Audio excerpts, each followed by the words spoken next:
Terima kasih pemirsa, Anda masih bersama kami dalam Kampus Corner kerjasama internasional FKS Udinus. Kami juga mengundang Anda pemirsa untuk bergabung bersama kami melalui telepon 024 3569 73 kali. Baik, tadi kita sudah membicarakan mengenai kerjasama gitu ya dengan UMP University. Nah, apakah kerjasama tersebut nih Bu membantu penelitian-penelitian di FKS Udinus, Bu Eni? Sebetulnya karena itu baru sign juga minggu kemarin, jadi kita sebenarnya masih merancang ya. Tetapi intinya karena Taiwan itu publikasinya juga cukup maju ya, maksudnya kalau di dosen itu kan kita harus publikasi internasional. Nah, itu saya kira dengan kita berkolaborasi seperti ini kan tadi seperti Sherin bilang kita akan sharing knowledge kan. Nah, jadi dengan itu kan bisa saling memotivasi juga. Kemudian kaitannya dengan karena Taiwan memang unggul di teknologi. Terutama health informatics itu ya. Jadi saya kira itu selaras dengan visi Fakultas Kesehatan juga. Jadi kita akan banyak belajar bagaimana kita akan melenggarakan riset yang ke arah health informatics, kemudian bagaimana memanfaatkan teknologi untuk kesehatan gitu ya. Nah, kemudian kalau dari UNP mungkin karena kita bangsa yang unik ya. Jadi pertama kali saya ke Taiwan itu profesornya itu heran, kita kok bisa punya pulau 17.000 tuh, mereka tuh kan melongo gitu, orang Jawa melongo ya. Iya. Begitu banyaknya, terus kemudian pada saat itu kan kita lagi BPJS tuh ya pertama kali tuh.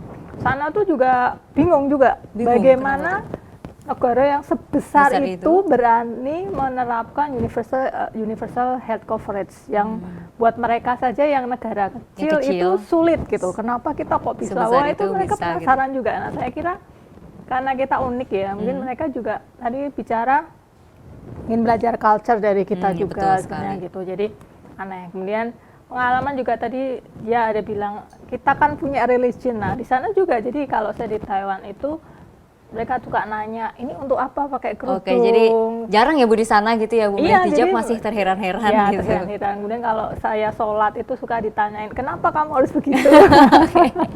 Jadi itu cukup unik, mungkin mereka kan tidak baru pertama pernah kali lihat gitu ya Bu mungkin. Ya, maksudnya mungkin kalau di dalam kampus kan ngelihat orang ada sholat tuh kan aneh, ngapain dia kan gitu. Iya, benar. Tapi yang memang budaya di sana itu respect terhadap human tuh memang luar biasa. Jadi tidak pernah dibully atau malah justru dikasih tempat. Jadi tidak perlu khawatir gitu ya Bu. Ya. Jadi memang culture yang berbeda itu kita bisa saling belajar, kemudian publikasi juga itu akan sangat terbantu. Oke, baik. Kemudian untuk AHLA sendiri nih Mbak, sebenarnya apa sih peranan dari AHLA sendiri dalam kerjasama ini? Oke, jadi sebenarnya di AHLA kita baru punya program itu tentang podcast kesehatan. Jadi kita ingin mengedukasi masyarakat dengan melalui podcast tentang kesehatan yang simpel-simpel seperti itu. Nah, kebetulan podcast pertama kita mengundang Prof. Peter Chang yang kebetulan beliau bersedia untuk menjadi narasumber di sana. Nah, setelah kita melakukan podcast, kemudian Prof. Peter Chang menawarkan jadi menawarkan ada salah satu universitas nih di Taiwan yang pengen kerja sama Udinus.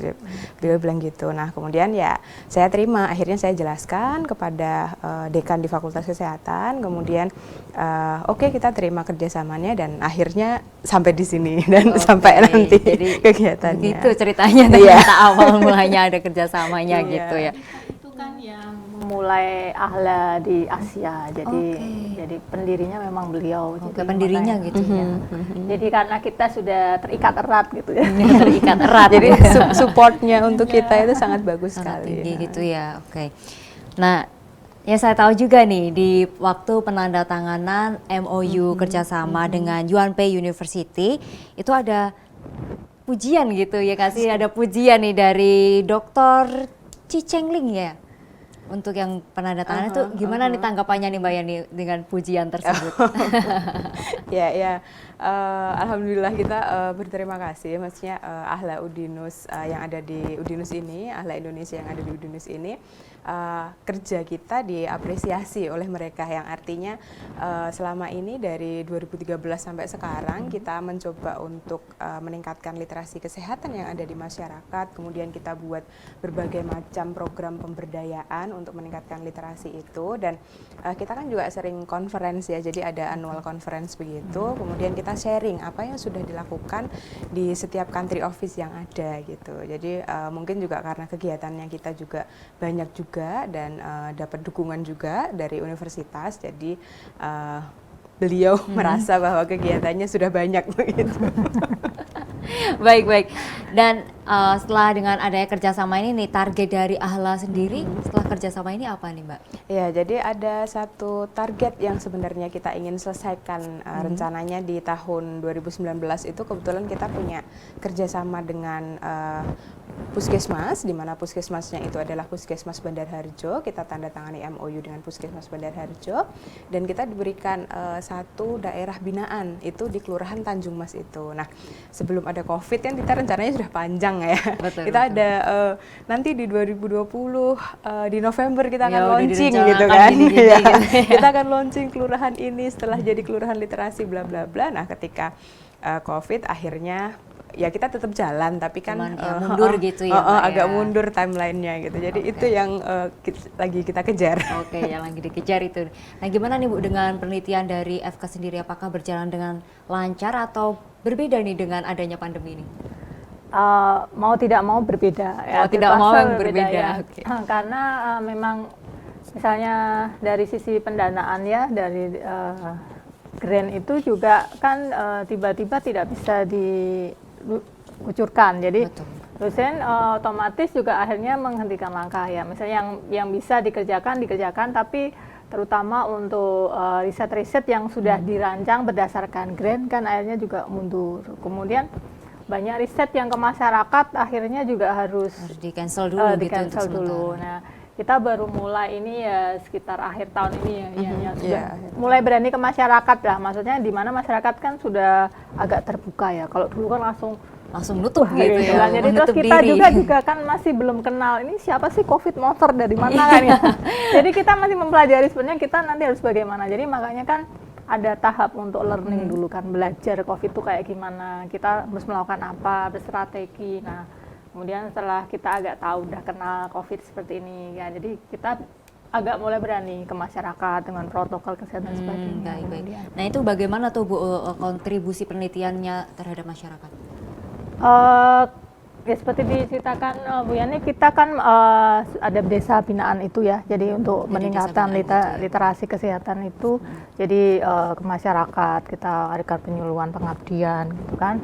Kemudian kalau untuk yang untuk bidang reka medis itu memang sangat sulit karena kita kan biasanya ke rumah sakit ya, di mana rumah sakit masih sangat close, resiko tinggi gitu ya.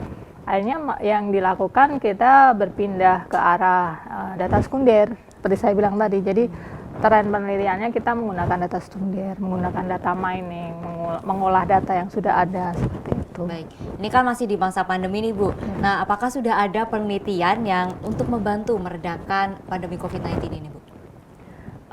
Kalau untuk kita, karena Fakultas Kesehatan itu tidak ada fakultas yang bergerak untuk riset menghasilkan produk seperti itu, kita tidak ada ya. Paling kita kemarin membuat kayak hand sanitizer yang, tapi itu kan bukan sebuah riset, itu adalah pengabdian. Tapi karena kita basicnya public health, kesehatan masyarakat kan kita ke arah preventif ya. Jadi kemudian kita kontribusinya adalah ya kita literasi tadi, bagaimana protokol kesehatan itu bisa diterapkan agar tidak semakin melonjak seperti itu. Oke, baik. Jadi untuk penelitiannya masih belum gitu ya Bu, masih berjalan Ya, gitu ya? intinya karena memang bidang kita bukan menghasilkan, kita tidak ada bidang ilmu menghasilkan kayak vaksin itu kan tidak ada Iya, ya. betul, Nah, betul jadi sekali. memang sasarannya beda gitu kan Beda ya. ya Jadi sasarannya. Kalau itu kan mereka meneliti vaksin karena mereka bidangnya mikrobiologi dan sebagainya. Kalau kita kan ke arah masyarakat, kita menjaga masyarakatnya. Membantu Kemudian dengan hand sanitizer tadi kita gitu ya, Bu, ya. data, bagaimana data bisa bagus meskipun juga belum bagus.